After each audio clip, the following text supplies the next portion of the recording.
आज तुमच्या मुलींनी प्रवेश केलेला आहे, पक्षप्रवेश केलेला आहे आणि बऱ्याच गोष्टी त्या ठिकाणी त्या बोललेल्या आहेत. चांगलं आहे. नवीन पार्टी, नवीन काम हातामध्ये घेतलं आहे. अपेक्षा करू काहीतरी चांगलं घडेल.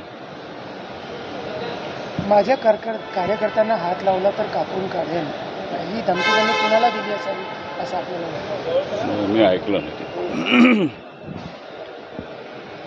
तुम्ही दुधारी तलवारीचा उल्लेख केलेला होता, मात्र ते बोलले की माझ्याकडे 10 हात आहे आणि आता मी चंडिका पण आहे आणि नवदुर्गा पण आहे. ठीक आहे, नवदुर्गा तर माझ्या घरामध्ये बसलेला आहे. एक माणूस देवी बनू शकत नाही.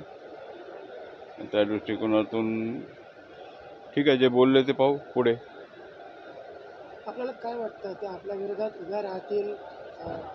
काय भावना आहेत आपल्या? एक पिता जिंकलं म्हणून एक माझ्या विरोधामध्ये जिंकून आला पाहिजे इतकं अपेक्षा आहे. त्यांनी भाषणाची सुरुवात केली, मात्र आपल्याला नमन केलं.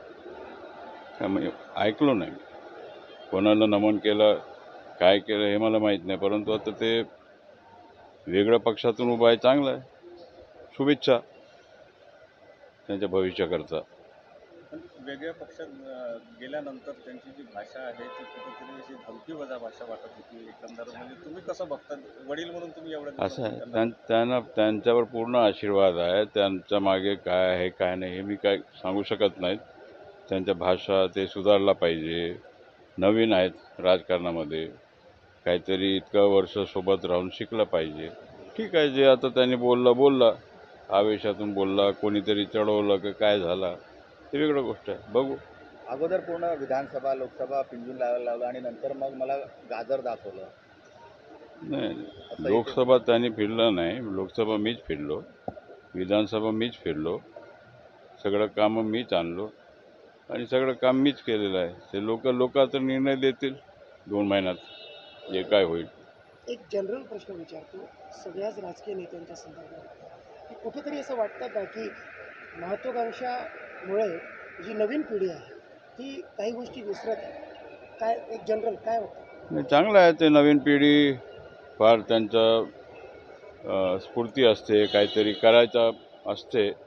परंतु आपण बोलत असताना सगळ्यांच्या मर्यादा ठेवून बोललं पाहिजे. हे थोडंफार ते काय मी शिकू शकलो नाही. हे माझ्यामध्ये काहीतरी चूक आहे. आणि जे मी मागे बोललो होतो, आमच्याकडे काही पद्धत असते, वरिष्ठांनी बोलल्यानंतर सगळ्यांनी थांबलं पाहिजे असं प्रकारचं असते. परंतु ठीक आहे, आता नवीन लोक त्यांच्यासोबत जुळले आहेत आणि नवीन पक्षामध्ये ते गेलेले आहेत आणि आपण अपेक्षा करू काहीतरी चांगलं होईल.